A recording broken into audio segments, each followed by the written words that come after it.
I know we're all probably focused on the ending of that race at Circuit of the Americas and, well, how embarrassing it was, but let's please not take away from the rest of the race, which was an absolutely goated NASCAR Cup Series road race. Hello everybody, welcome back to a brand new video here on the channel, a Sunday evening video. Hope you're all having a great night after Circuit of the Americas in the NASCAR Cup Series.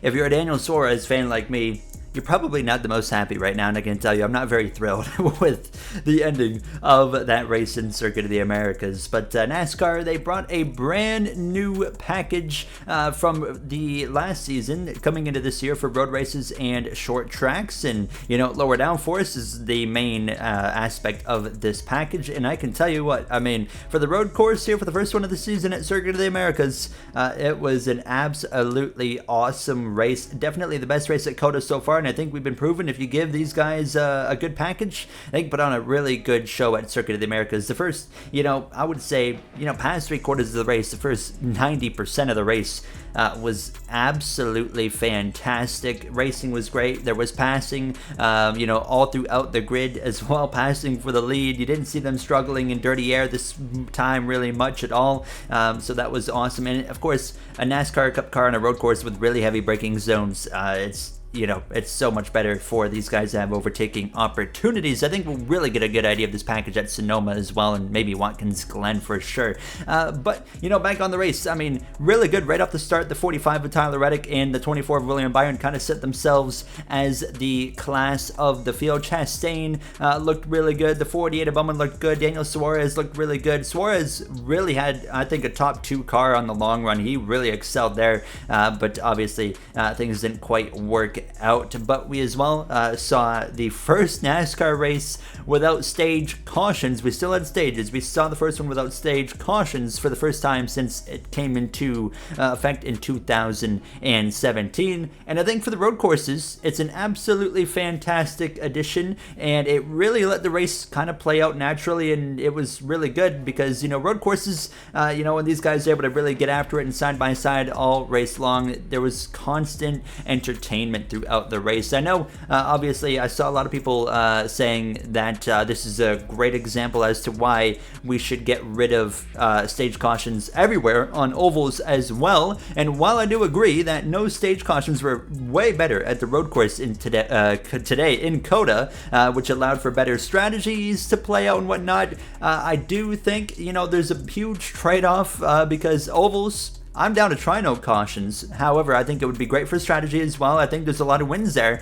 But if you remember, one of the big reasons why NASCAR brought in stages in 2017, well, it was because a whole large majority of fans complained about the middle portions of the oval races getting too spread out and too boring. So I'd say we should be careful what we wish for, because guys were whining about how boring the races got on the ovals in the middle of the races before they brought the stages in. So I myself, personally, I'm okay with keeping the stage cautions on, but whatever NASCAR wants to try, I mean, why not try it at this point? We're in a kind of a spot in the sport where we can try different things and see what works, what doesn't work. So why not try it maybe for one race and just see if it works itself out? Because you never know what could happen. It could actually be really good. But who knows what NASCAR is going to do in the future. But, the racing in stage 1, racing in stage 2 was really great. We saw an early caution, of course, on the end of lap 1 with Jimmy Johnson, Ty Dillon, Brian Keselowski, I think Chris Buescher as well. A few names to mention there. Johnson was out, unfortunately, on the first lap of the race, which was very unfortunate for the 84 car. But once again, we saw as well 2 F1 drivers, former F1 drivers of Jenson Button, Kimi Räikkönen, both world champions from 07 with Kimi and 2009 with Button in that Braun GP car. That was fantastic for the season that it was in. But yeah, I mean, they overall did okay. They had their ups and downs, and they kind of held their own. Nothing spectacular from Jenson or Kimi, but still, I was as a massive F1 fan myself, just as much as I like NASCAR, it was really cool to see them in the races, just running their races and keeping it clean for the most part. Raikkonen did seem to run into more trouble as the race went on compared to Jensen, but overall, I felt like they did an okay job with their races. And as well, we had Jordan Taylor in the 9 car. I was a little bit surprised based off the qualifying pace of Taylor. I thought he was going to have a bit more in the race, just didn't quite have as much pace as I expected him to have once they got rolling and later in the runs and whatnot. But it was really nice, with the no stage cautions, not seeing everyone pit, at that weird time of trying to get into the pits before the leader hits 2 to go on the stage, and just letting it dynamically play out was really, really a nice change of scenery at these road courses, And the racing, like I said, stage 1, stage 2 was absolutely fantastic throughout, but there was no way anybody was going to beat that 45 of Tyler Reddick without a little bit of chaos maybe mixed in between. And well, that's when Brad Keselowski brings his, weekly road course caution, or whenever they go to a road course, he brings his road course caution out. And well, he did today with about I can't even remember. It was so chaotic at the end. It's kind of foggy already. It would have been 10-ish, maybe a little bit over 10 laps to go. Someone correct me down in the comments because I'm sure I'm wrong. But Brad Keselowski brought out a caution, and well, that's where everything got spicy. But before we talk about that, Kyle Larson as well, there's going to be a point about him, but what a day for him, from getting cleaned out by Bubba Wallace, who had a mechanical failure in his car at a really awkward time, and not much Larson could do. It was similar to what Larson did it to Ty Dillon last year at Indianapolis, actually. So a bit awkward there for the number 5, but then Larson got wrecked again trying to get into the pits by Denny Hamlin, and then later in the race, Larson's left rear toe link broke, and they came into the pits. He lost, I think, 3 or 4 laps in the race, and at the time of that caution for Brad Keselowski, he was still the 3 or 4 laps down, and it was obviously no hope for the number 5 of Kyle Larson. But this is, of course, when it turned into, well, an absolute embarrassment, and that's kind of the point of this video. Is we had, in my opinion, the best NASCAR Cup Series road course race in a long time. The package was fantastic. Everything was fantastic. The drivers were being relatively respectful, which was nice to see. But we all know at the end of the day, when you bring in this playoff system, when you bring in, a late race caution, the drivers know what's at stake, and a win on the line and a perfect turn 1 to absolutely send it.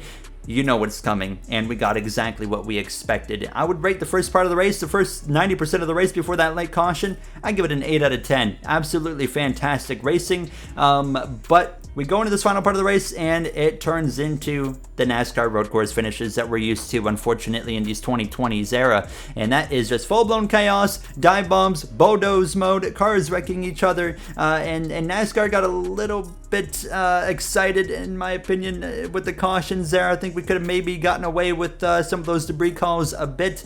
There was some that did seem warranted, but I mean, it felt like half an hour, 45 minutes to get done the final 5 laps. It was caution after caution. We had, I believe 3 overtime attempts that it went into. Drivers kept on crashing and crashing and crashing. Coming to the second last restart, as a Suarez fan, heartbroken for me. He got absolutely cleaned out there. The 1 car gave a little bit of a tap to the back of the 48 of Bowman, who got sent into Suarez, and then Suarez had nowhere to go, and next thing you know, the 19's around. Suarez, not completely innocent. He did wreck Christopher Bell, and I remember it immediately made me think of Darlington last year when Bell used up the daylights out of Suarez, and Suarez said, I think he was going to get him back, and I guess he used today as his opportunity. But before that caution, those cautions, we had such an awesome race playing out with the 4 drivers of, Reddick, the 24 of Byron, Suarez was up there. I believe it was it Ross Chastain was the other one as well, and Suarez was on the move. He was good on feel, and the 45 and the 24 were really close. It was going to be one of those awesome classic fuel mileage races,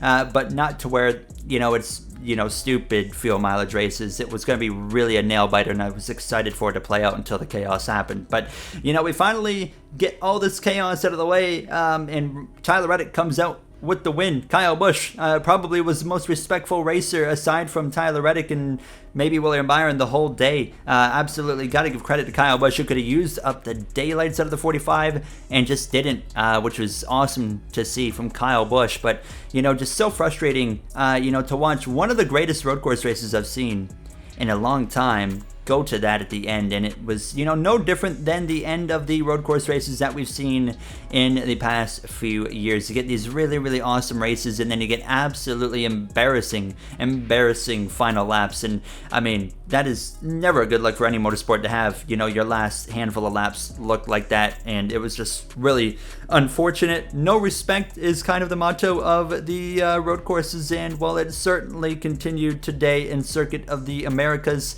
Overall, you know, I like to judge the races as a whole, not just off the finish. So I give the first part of the race an 8 out of 10, you know, all the way up to the end. And then the finish, the last 10 laps that were an absolute disaster, I'd rank it like a 1.5 at the top out of 10. So overall, I'm going to give it like a 5 out of 10 overall, just because of, you know, maybe a 6. Let's go with a 6 out of 10. I'll give it the benefit of the doubt because honestly, the first part going up to the final 10 laps was some of the best road course racing I've seen in a long time in the NASCAR Cup Series. I thoroughly enjoyed it, so I can't really complain about that. But the finish, the ending certainly takes it down. One thing on the cooldown lap, Daniel Suarez not happy with the 1 or the 48. Understandably, he certainly made sure to show his displeasure. Actually punts the 1 as they were headed towards the pit lane, and then roughs up the 48, hits him behind on the pit lane as well, and then Bowman kind of threw a brake check on him there. So they had a discussion, and then as well, Chastain and Suarez had a discussion after the race. That was the only thing I noticed that was eventful after the race. So, but yeah, that was kind of my thoughts. I just kind of needed to talk about it. I was so annoyed after that finish there because of such a good race, a new audience with Formula One fans getting, you know, some more viewing of NASCAR, and then they have to witness that ending, which was a complete disaster. Gunter Steiner, real quick, by the way, in the booth as well, was cool, but he barely chimed in. He was practically dead silent for the majority of the broadcast, unless they kind of forced his hand to talk. I really enjoyed Kurt Busch in the booth. I think he's a very nice asset to have. He's probably the one that brings the most excitement too, without overdoing it as well, in the Fox booth, which is really nice to see. But I really think that Fox should look at bringing him in more on a regular basis, because I think he actually does a really good job in any time he's in the booth. He's done races in the past as well. So I really enjoyed having Kurt Busch up there as well. The broadcast, it was a bit better, honestly, today, but still the commercials and everything else, and it was just, we still need something more. But yeah, that's kind of my overall feelings about this race, and I would love to hear your thoughts down below. Let me know, and yeah, I'll see you guys on the next one. Have a great day, everybody.